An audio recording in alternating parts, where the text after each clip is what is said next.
किन्नर सब आपकी चरण रज लेते हैं, आपको वंदन करते हैं, लेकिन मुझे आश्चर्य हो रहा है आपने राजा दशरथ के पुत्रों को प्रणाम किया क्यों? भगवान शंकर ने कहा देवी ये लीला में महाराज दशरथ के पुत्र बने हैं, मूल में ये सच्चिदानंद ब्रह्म है, अखिल कोटि ब्रह्मांड के नायक, चराचर जगत के नियंता परात्पर ब्रह्म हैं, जिनकी कथा अगस्त्य जी ने मुझे सुनाई, दक्षिणा में मैंने जिनकी भक्ति अगस्त्य जी को दिया, ये मेरे आराध्य भगवान श्री राम हैं, इनको प्रणाम करो। सती जी ने कहा मैं ऐसे हर किसी को भगवान नहीं मान सकती, मैं पढ़ी लिखे पिता की बेटी हूँ, मैं स्वयं पढ़ी लिखी हूँ, मैं दक्ष पुत्री हूँ, आप तो ठहरे भोले हर किसी को भगवान मान लेते हो, आप तो भोले ठहरे, दुनिया पीती है शुद्ध दूध और आपको एक लोटा पानी आधा चम्मच दूध मिलाकर चढ़ा दे तो भी राजी, खुद खाए सेब संतरा तुमको चढ़ावे धतूरा, बेलपत्र भांग तब भी तुम राजी रहते हो, हाँ? लेकिन हम ऐसे राजी होने वाले नहीं। मैं कैसे मान? आप कहते हैं कि ये ब्रह्म है, लेकिन महाराज ब्रह्म सर्वत्र होता है और ब्रह्म सर्वज्ञ होता है, माने ईश्वर हर जगह होता है और ईश्वर सब कुछ जानने वाला होता है। तो अगर ये सर्वत्र है तो फिर ये विराग कैसा, फिर ये रोना कैसा? फिर तो लंका में भी ये है, यहाँ भी है, सब जगह है। अगर सर्वत्र है तो रोना कैसा, और सर्वज्ञ है तो ये पूछना कैसा कि मेरी सीता कहाँ है, मेरी सीता कहाँ? मैं कैसे मानूं ये ईश्वर है? महाराज आप इन्हें ईश्वर मान रहे हो, लेकिन मैं इन्हें समझदार मनुष्य भी नहीं मानती, समझदार राजकुमार भी नहीं मानती हूँ, क्योंकि अगर थोड़ी भी समझ होती तो जब स्वर्ण का मृग सामने आया था तो विचार करना चाहिए कि स्वर्ण का मृग न भूतो न भविष्यति, स्वर्ण का मृग क्या कभी हुआ है, क्या कभी होगा? सोने का मृग तो हो नहीं सकता, ये तो असंभव। जो स्वर्ण मृग के पीछे धनुष पर बाण चढ़ाकर दौड़े वो क्या समझदार व्यक्ति हो सकता है? मैं इन्हें समझदार मनुष्य भी नहीं मानती। शिव जी ने कहा देवी ऐसे मत बोलो, वो सर्वत्र हैं, सर्वज्ञ हैं, लेकिन मानव लीला कर रहे हैं इस समय, क्योंकि जो वेश बनाकर भगवान अवतरित होता है फिर वैसी ही लीला करता है। क्योंकि वो दशरथ जी के यहाँ पुत्र के रूप में उत्पन्न हुए हैं, प्रकट हुए हैं, तो वो इस समय मानवीय लीला कर रहे हैं। वो जानकर अनजान बन रहे हैं देवी, उन्हें सब मालूम है लेकिन अनजान बन रहे हैं जानकर। सती जी ने कहा आप कहो मैं मानूं, ऐसे नहीं हो सकता। शिव जी ने कहा फिर कैसे मानेगी? सती जी ने कहा मैं परीक्षा लूंगी तब मानूंगी। शिव जी ने कहा परीक्षा अपने से बड़ों की कहाँ ली जाती है? भाई 10वीं का छात्र कहे कि हम एमए की छात्र की परीक्षा लेंगे तो आप हंसोगे कि कहोगे परीक्षा ले? आप हंसोगे कि तू जब एमए में गया नहीं, अभी पढ़ा ही नहीं, तो कैसे एमए की छात्र की परीक्षा लेगा? हाँ, एमए वाला कहता है कि मैं 10वीं वाले की परीक्षा लूंगा तो बात समझ में आती है। तू जगदीश्वर की परीक्षा ले, सती क्या कर? फिर शिव जी ने समझाया लेकिन सती नहीं मान रही। ध्यान दीजिएगा, समझा कौन रहा है? शिव। और शिव है कौन? त्रिभुवन का गुरु है साहब। ये जीव नहीं है, ये शिव है। लेकिन पत्नी समझ नहीं।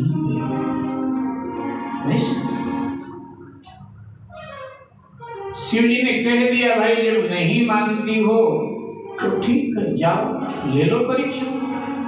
लेकिन देवी सुनो, परीक्षा लेने तो जा रही हो, लेकिन मुझे लगता है कि विधाता तुम्हारे विपरीत है, तुम्हारा भला होने वाला नहीं है। अब आप विचार करें, शिव ने जब कह दिया तुम्हारा भला नहीं होगा, तो क्या सती के भले की संभावना की जा सकती है? नहीं। आज सती का शिव रूठ गया, और जिसका शिव रूठ जाता है साहब, उसका संसार तो पहले ही रूठ जाया करता है। सती नहीं मानी और श्री राम की परीक्षा लेने के लिए चल पड़े। शिव जी ने सूत्र दिया कि 3 को समझाना मुश्किल है, बाकी तो पूरे विश्व को आप समझा सकते हैं। 3 नहीं समझाए जा सकते हैं, पत्नी, पड़ोसी और परिवार। इनको आज तक कोई समझा नहीं पाया। देखो, शिव नहीं समझा पाए पत्नी को, परिवार को भगवान श्री कृष्ण नहीं समझा पाए। जो यदुवंश का अंतिम चरण का इतिहास है वो कितना कारुणिक है। भगवान श्री कृष्ण की बात उनके बेटे पोते नहीं मानते और विनाश की ओर चले जाते। ये सब हमें संबल प्रदान करते हैं। जब हमारा भी परिवार हमारी बात न माने तो द्वारिकाधीश कृष्ण की चरित्र का अवलोकन करना चाहिए, विश्राम मिलेगा। और पड़ोसी को भी समझाना मुश्किल है। आप कितने भी धर्मात्मा हो, दान पुण्य करें, तीर्थ यात्रा करें, साधु ब्राह्मण सेवा करें, भंडारा लगावें, दीन दुखी गरीब की सेवा करें, और हम आपके पड़ोसी से कहें कि भला माता जी, भला बहन जी, भला भाई साहब तो बहुत धर्मात्मा है, बहुत दान पुण्य करते हैं, वो कहेंगे महाराज आपको क्या पता, आप तो कथा करके चले जाते हैं, हम तो पड़ोस में रहते हैं, हमको पता है, कोई दानी नहीं है, कहीं 2 नंबर का लग गया होगा, सो ये सब हो रहा है। हमेशा पीठ पीछे पड़ोसी आपकी बुराई ही करेगा। समझाना मुश्किल है, इन 3 को समझाना मुश्किल। शिव जी ने कह दिया कि ठीक है देवी, जा रही हो तो जाओ।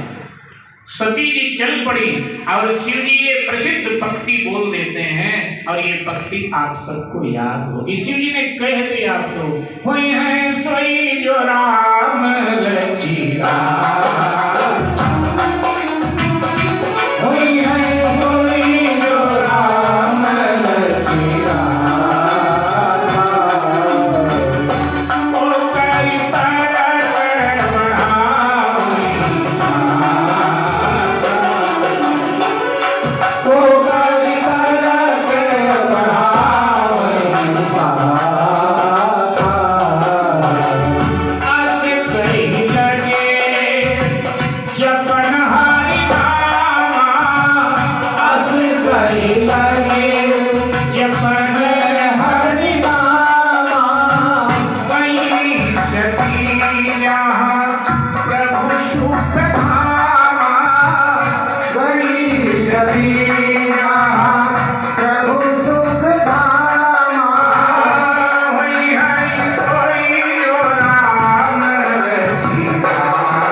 जी ये पंक्ति बोलकर और वहीं बट वृक्ष था उसके नीचे बैठ गए। ऐसा कहकर हरि नाम जपने लगे। थोड़ा विचार करके आगे बढ़ो। कई लोग कहते हैं कि शिव जी तो भाग्यवादी, सब कुछ हम राम पर छोड़कर बैठ जाए, कर्म ना करें क्या? शिव जी तो कहते हुई है सोई जो राम ने रची रखा, जो राम जी की रचना होगी, जो राम जी की इच्छा हो। व्यर्थ में तर्क करके कौन बातें बढ़ाए? तो हम बस राम जी के सामने बैठे रहे, कर्म ना करेंगे तो भाग्य को बढ़ावा दे रहे हैं शिव जी, ध्यान दीजिएगा। लेकिन ऐसे लोग इससे पूर्व का प्रसंग नहीं देखते हैं। इससे पहले शिव जी का कर्म जो था, शिव जी ने कर्म किया कि नहीं किया? शिव जी का कर्म था सती को समझाना, और शिव जी ने पूरा कर्म किया, लेकिन शिव जी को असफलता मिली। बार बार प्रयास किया, असफलता मिली। ध्यान दीजिएगा, शिव जी बताना चाहते हैं कर्म करें, कर्म करें, लेकिन जब बार बार तुम्हें असफलता मिले, बार बार तुम्हें असफलता मिले, तो फिर भगवान के ऊपर छोड़ दे। बार बार असफल हो रहे हैं तो भगवान के ऊपर छोड़ दे। इसलिए कहा कि वही है सोई जो राम रची वही है सोई जो राम रची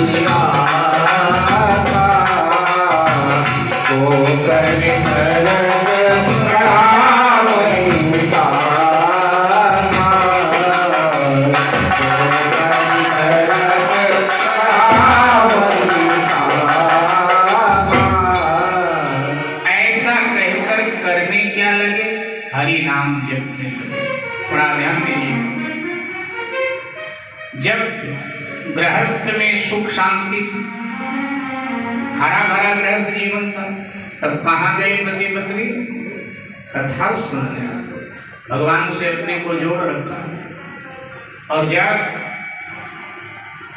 थोड़ा टकराव हुआ पति पत्नी, और पत्नी उनका अपमान करने जा रही है जो भगवान शंकर के सर्वस्व हैं,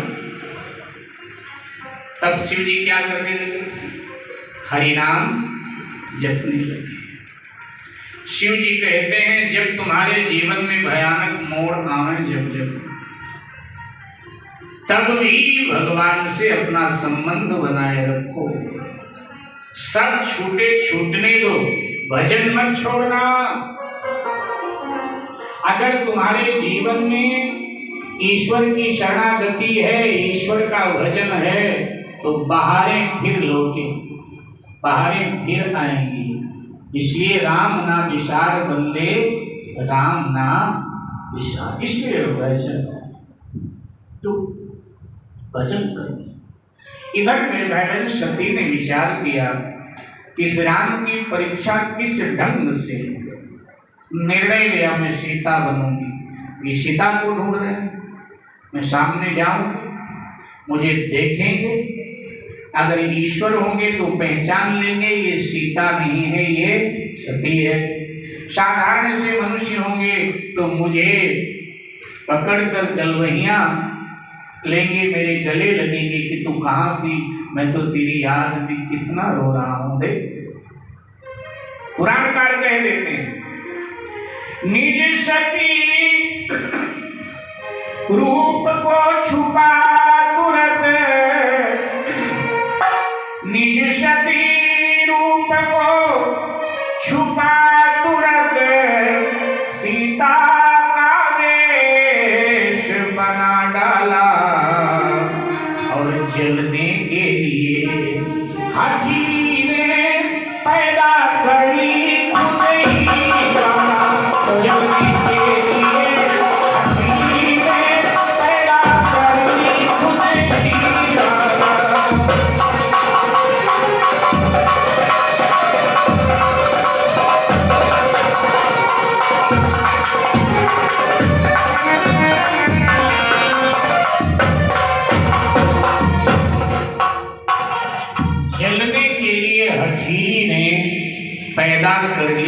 क्रोध ही ज्वाला। मेरे भाई बहन, सीता जी का रूप बनाकर भगवान के आगे आगे चलने लगी। इस रास्ते से भगवान निकल रहे थे, उनके आगे आगे चलने लगी। कहावत हमारे यहाँ कही जाती है कि नकल में भी अकल की जरूरत होती है।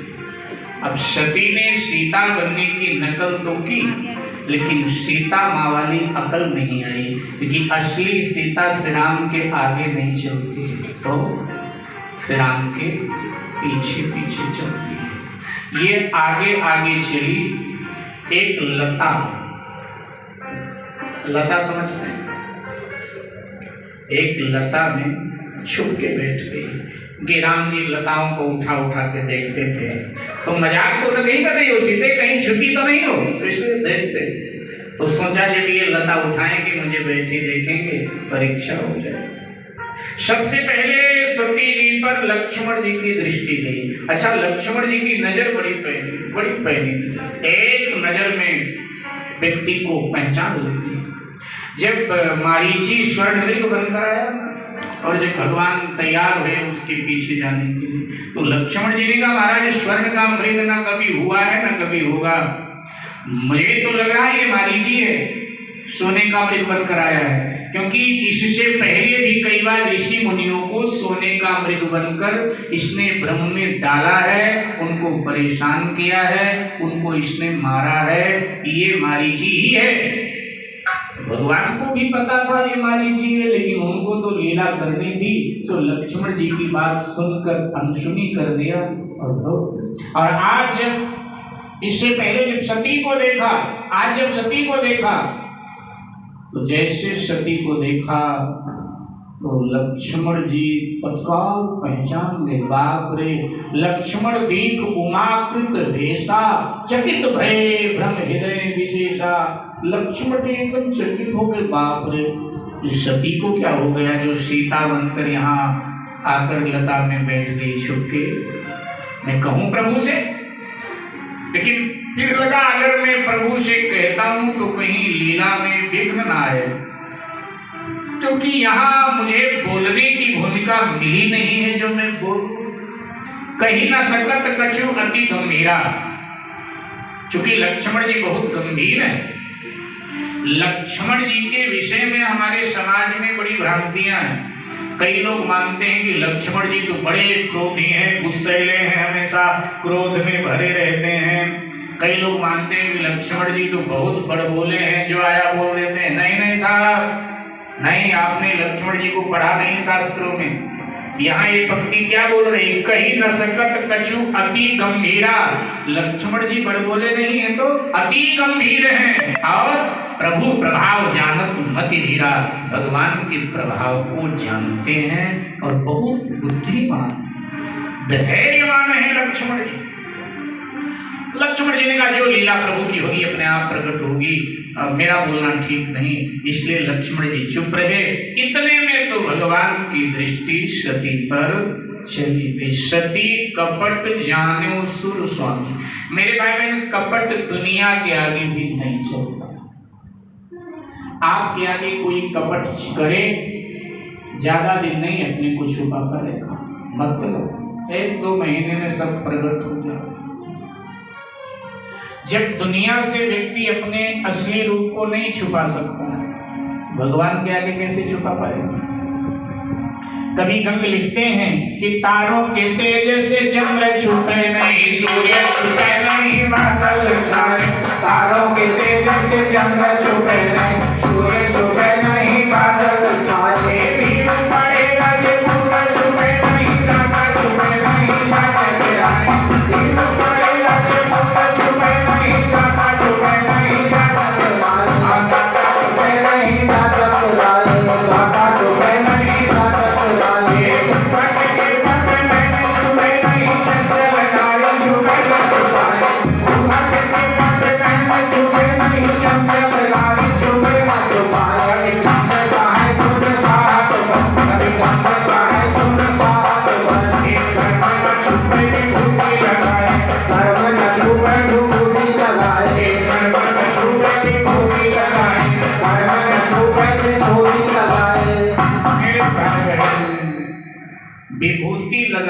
से कर्म नहीं छुपता है कि शरीर में विभूति लगा लिया हमारा कर्म छुप जाएगा।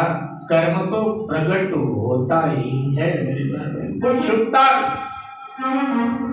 सो सरकार ने देखा, अब प्रभु को लगा कि मैं इनको क्या कहूं, सीता कहूं तो ये मूल में सती है, और सती कहता हूं तो वेश सीता का, संबोधन क्या करूं, क्या करूं। तो मर्यादा पुरुषोत्तम ने बीच का रास्ता निकाला, न सीता कहा न सती का। सामने गए, प्रभु ने अपने दोनों हाथ जोड़े, दोनों हाथ जोड़ करके सर झुकाया। विनम्रता देखिए, आपका कोई अपमान करने आया, आप उसका सर झुकाओगे या कुछ खरी खोटी सुनाओगे?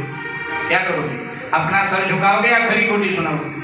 खरी खोटी। लेकिन सरकार क्या कर रहे हैं, सती के चरणों में अपना सर झुका दिया और कहा, सादर अभिवादन करता है यह दशरथ नंदन राम। सादर अभिवादन करता है यह दशरथ नंदन राम। सादर अभिवादन करता है यह दशरथ नंदन राम।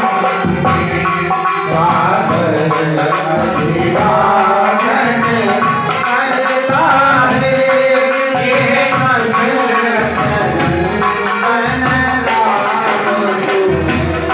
हे जगत पूज्य पिया जननी, हे जगत पूज्य पिया जननी, हे बारंबार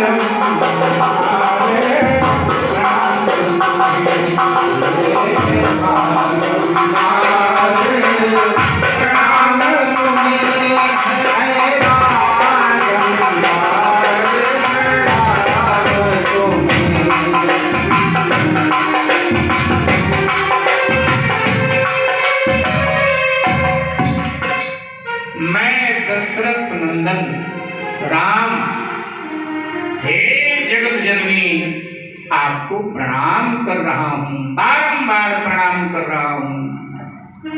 आज ये सब क्या हो रहा है? कभी माया शिव से अलग नहीं होती है, लेकिन आज शिव जी वहां वट वृक्ष की छाया में बैठे और आप यहाँ अकेली भ्रमण कर रही हो। देवी, वन विहड़ों में इस तरह नारी का अकेले घूमना अच्छा नहीं होता है, उसके नैतिक मूल्यों में गिरावट आ जाती है। भोलेनाथ को वहां छोड़कर आप यहाँ, जैसे इतना कहा, सती के पांव के नीचे से जमीन खिसक गई, पसीना पसीना हो गई। बाप रे, मेरे पति ने जो कहा था वही सत्य, ये तो ईश्वर है, सचमुच में ये नर लीला है। सती कुछ बोली नहीं, जिधर से आई थी ना, मुड़कर उधर चल पड़ी। राम जी को लगा परीक्षा देनी चाहिए। राम जी ने दृष्टि का इशारा किया तो दसों दिशाओं में अनगिनत श्री राम लक्ष्मण सीता दिखाई पड़े। जित चितमहि तित प्रभु आसीना, सेवहि सिद्धि मुनीश प्रवीणा। दसों दिशाओं में अनगिनत श्री राम लक्ष्मण सीता, जिनकी सेवा शंकर, ब्रह्मा, इंद्रादि देवता, ऋषि मुनि सिद्धिगण कर रहे हैं। अब जब रास्ता नहीं तो सती जाएगी ना, रास्ता ही सब तरफ श्री राम लक्ष्मण सीता। तो सती जहां खड़ी थी ना, वहीं आंख बंद करके बैठ गई। बड़ी देर के बाद में सती ने आंखें खोला तो कछु न देख तहां दक्ष कुमारी। अब वहां कुछ नहीं, और अब यहां से सती चल पड़ी। मन ही मन ये सोचती हुई जाय उतर में देहों कहा उर उपजा अति दारुणता। कोई गलत काम आपसे हो जाए तो हृदय तो आपका जलने लगता है, हृदय में तो जलन हो जाती है, मन अशांत, जलन हो गई। मैं क्या उत्तर दूंगी पतिदेव को जब वो पूछेंगे। और ये विचार करते करते सामने आ गए। अब शिव जी तो अंतर्यामी सब जानते हैं। नजदीक गई, शिव जी को लगा कि इसने 4 अपराध किया है, 5वें अपराध से तो बचा। 2 तो हम आपको बता चुके हैं, तीसरा अपराध सरकार की लीला को देख करके संदेह किया, और चौथा अपराध सीता बनकर सरकार की परीक्षा। 5वें से बचा लूं इसलिए नजदीक गई। तो शिव जी ने सोचा कि थोड़ा हंसकर बात करता हूं, कई बार डर के मारे भी तो सामने वाला झूठ बोलता है, इसलिए शिव जी ने कहा हंस के पूछूंगा तो इसका डर निकल जाएगा। तो गई समीप महेश तब हंसी पूछी कुशला। नजदीक गई तो शंकर जी हंस पड़े, हंसकर बोले कुशल तो है, बिल्कुल हमारी आपकी भाषा में कुशल तो है। सती कुछ बोली नहीं। तो फिर अगली पंक्ति शिव जी ने कहा कि लीन परीक्षा कवन विधि सत्य कहो सकवा। हमारे आराध्य भगवान श्री राम की परीक्षा किस तरह से लिया? सत्य बोलना, सच सच बताना। लेकिन साहब इन्होंने तो बचाना चाहा, 5वां अपराध न करे, लेकिन सती ने कर दिया काम, 5वां अपराध कर दिया। सती जी ने कहा कोई परीक्षा नहीं, कछुआ परीक्षा ली मूसा, कोई परीक्षा नहीं। शिव जी का फिर वहां गई क्या करनी थी? बोले वो बात ऐसी थी, आपने कहा कि ईश्वर है, मैंने पहले तो मना किया, आपने बार बार कहा, तो मुझे लगा कि ईश्वर है तो मुझे भी प्रणाम करना चाहिए। आपने तो प्रणाम कर लिया, तो कीन प्रणाम तुम्हारे नहीं। मैं दौड़ी दौड़ी गई, जैसे आपने उनको दूर से प्रणाम किया था ऐसे मैंने भी उनको दूर से प्रणाम किया। और आप, जबकि सच्चाई ये है कि इतना कुछ देखने के बाद में भी माथा झुका नहीं, क्योंकि अहंकार मस्तिष्क में होना, वो मस्तक झुकता नहीं। इसीलिए हमारे माताएं बहनें भगवान के आगे गाती हैं कि ये गर्भ भरा मस्तक मेरा गुरु चरण धूल में झुकने दे। नहीं झुका सब। शिव जी ने सब जाना। बड़ी पीड़ा हुई शिव जी को कि जीव की पत्नी असत्य बोले तो फिर भी चल जाता है, लेकिन मैं तो शिव हूं, जवाना क्या कहेगा, मेरी पत्नी मुझसे असत्य संभाषण कर रही, असत्य बोल रही, झूठ बोल रही है, क्या करूं? आप कल्पना करो,